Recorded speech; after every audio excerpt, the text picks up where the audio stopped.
to argument by the state. Yes, Judge. As the court is well aware, we are here under... All right. Pause right here. This is a pre-trial detention hearing, which means the state isn't trying to prove guilt yet. They are arguing something much narrower but powerful, that this defendant is too dangerous to release before trial. Different rules, lower burden, huge consequences. Keep that distinction in mind. It matters. Subsection 907, arguing for the pretrial detention of this individual. He is charged with a crime that qualifies as a dangerous crime, as this court is aware, and the state would argue that he poses a threat of harm to the community. Specifically, Judge, what I think is relevant and why the state wanted to make sure we saw the video in question and looked at the condition of the body is when we consider disregard for safety and for future risk. I think that not only, obviously, the obvious of committing or being alleged to have committed a homicide and a shooting in and of itself is a dangerous act and presents a danger to the community, but specifically if we consider in this case the additional attempts that were taken by this individual or alleged to have been taken by this individual to conceal that action. The bleach stains on the carpet, leaving the body in an abandoned field for what ultimately ended up being 9 days, resulting in the condition of the body.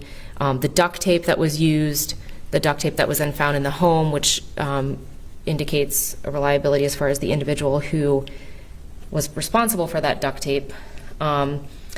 The alleged attempts that were available, and the state will concede that This is where the prosecution leans hard into what judges care about most: behavior after the crime. Allegations of cleanup, concealment, and body disposal aren't just gruesome details. They're being framed as proof of future risk.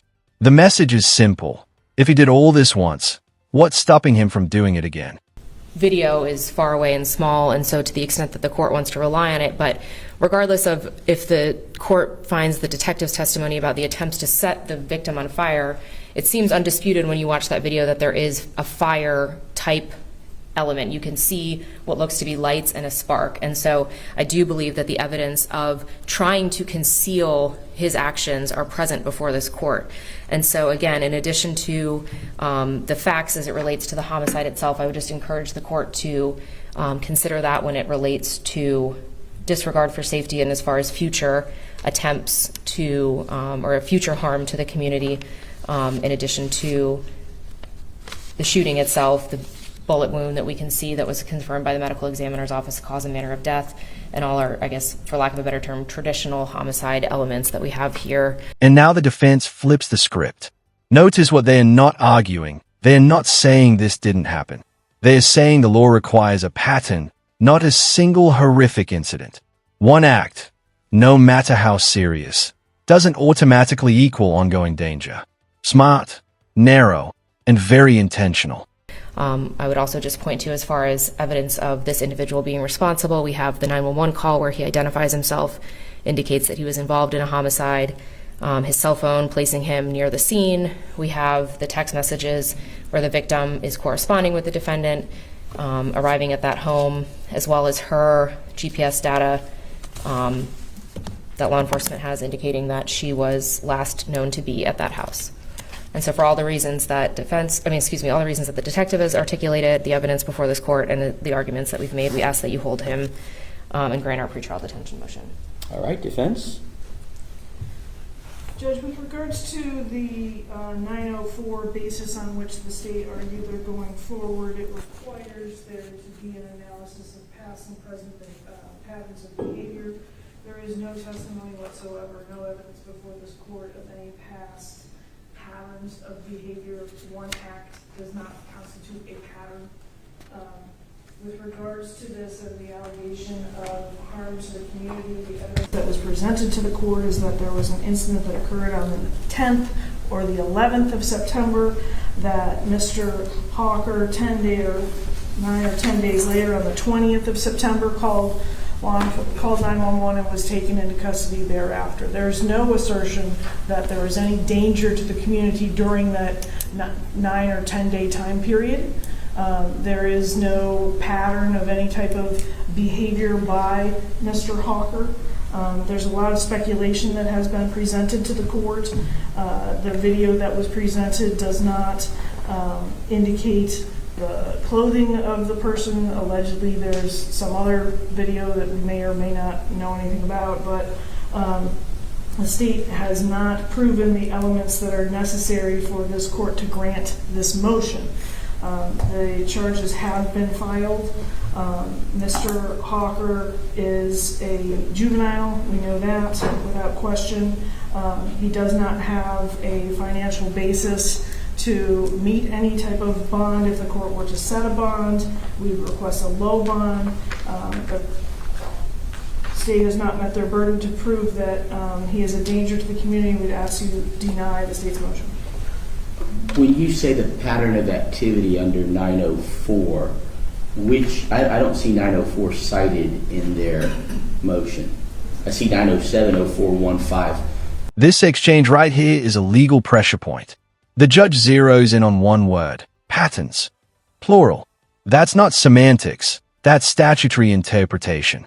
If the law requires multiple behaviors over time, the entire detention argument could wobble. So ask yourself, does cleanup after a crime count as a pattern or just aftermath? If I said 904, I misspoke. I meant 907, and the very first sentence under item number 1 cites based on the defendant's past and present patterns of behavior. Oh, I see. Okay. All right, let me hear a response from the state, particularly regarding the apparent requirement of past and present patterns of behavior, and whether there has been any testimony regarding past or present patterns of behavior, or what of the testimony you're relying on for that. Judge, it's not my understanding that the state has to show that there's some sort of prior criminal history or past behavior that is charged and convicted of or anything like that. I believe past and present behavior is looking at the totality of the circumstances. And again, if you look at... But Pat, when you say past and present behavior, just be careful because it says patterns. Sure. Well, and again, I think in this case, there is a pattern that the court could look to.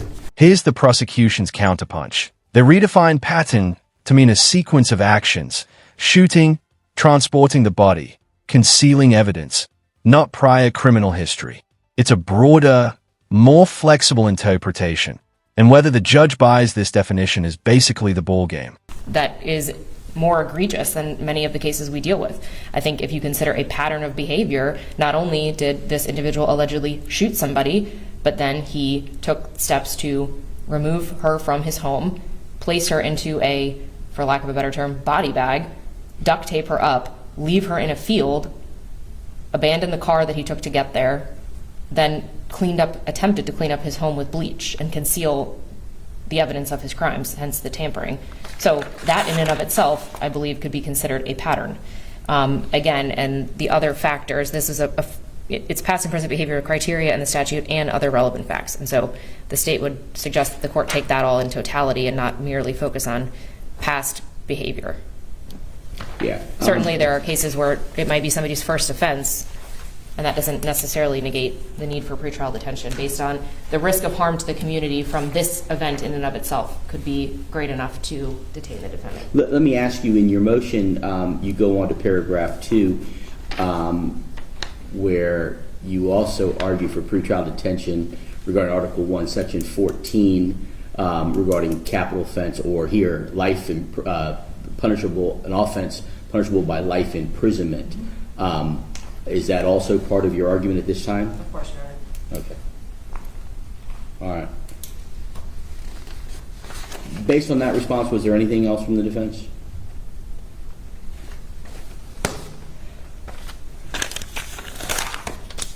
Briefly. I would just be repeating what I said Okay. before. All right.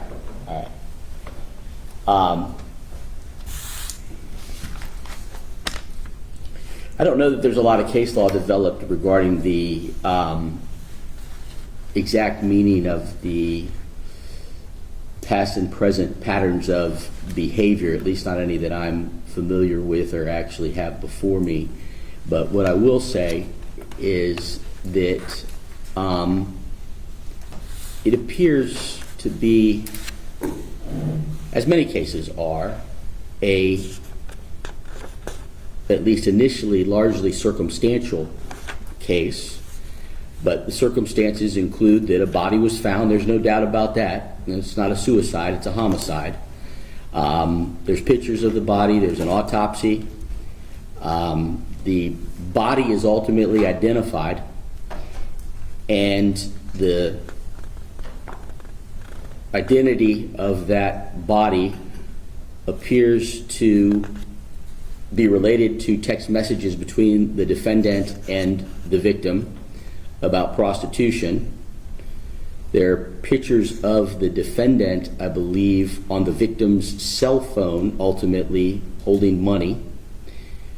There's been evidence regarding a Lyft transportation of the victim to the defendant's residence, or at least an account related to the victim, transporting someone to the defendant's residence. There's photographs of the defendant's residence regarding stains or on the carpet, or cleaning stains on the carpet. There's cell phone records regarding GPS locations and location of victim's phone at the defendant's residence.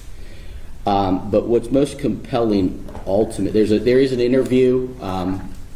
The defense cross-examined and makes argument about the defendant being a juvenile, but essentially during that interview he denies it, doesn't give anything that's helpful or useful to the law enforcement, or is apparently helpful or useful to law enforcement. I suppose ultimately they could argue some credibility or inconsistent statements, but I'm not considering that at this point.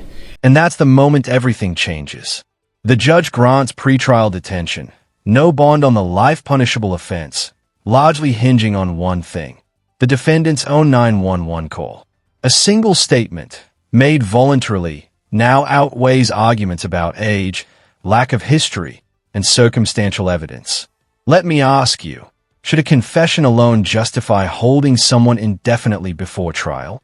Whether his parents were there, notified, not there, he says he didn't do it. He was watching stars, and he still went to sleep on a slide in a park. What's most compelling, though, is that ultimately he makes his own 911 call and says clearly that he committed a homicide. And and when asked if he had just done it, he said no, which is consistent with the testimony of the delayed finding the fact that the victim was missing. And so I do believe that ultimately they've satisfied the requirements in 907-041. This is a dangerous crime as defined in that statute, and that the circumstances of the crime do indicate a disregard for the safety of the community clearly. I believe there are no conditions of release reasonably sufficient to protect the community from risk of physical harm. But I also find that ultimately, based on the evidence at this time, even though it's a very early, that this is an offense clearly punishable by life imprisonment, and based on that testimony, particularly his own 911 call, I mean, ultimately maybe that'll be challenged, but lo and behold, when they went to where he was directing them, that's who the person that they found and who they took into custody. Based on all of that, I find that at this stage that there is proof of guilt is evident, and the presumption is great that he in fact committed the crime punishable by life. So I will grant the state's motion at this time. I will hold Mr. Hawker without bond. Oh, well, wait. Probably not on both counts. What is the second count? I can't. Tampering. Yeah, no. That's a third degree? Yes, sir. I'll give him a $2,000 bond on the third degree felony. No bond on the first. The case is set for a future arraignment date on October 13th at 9 a.m. in Division E. Division what? E. Who's E? Tibbles. Okay. All right. Thank you all very much. Thank you, Judge. Apologies again for everybody with the technology. That's all right. It happens. Don't like feeling so ill. This courtroom isn't the I knew necessarily. we didn't have a CD player, but I just...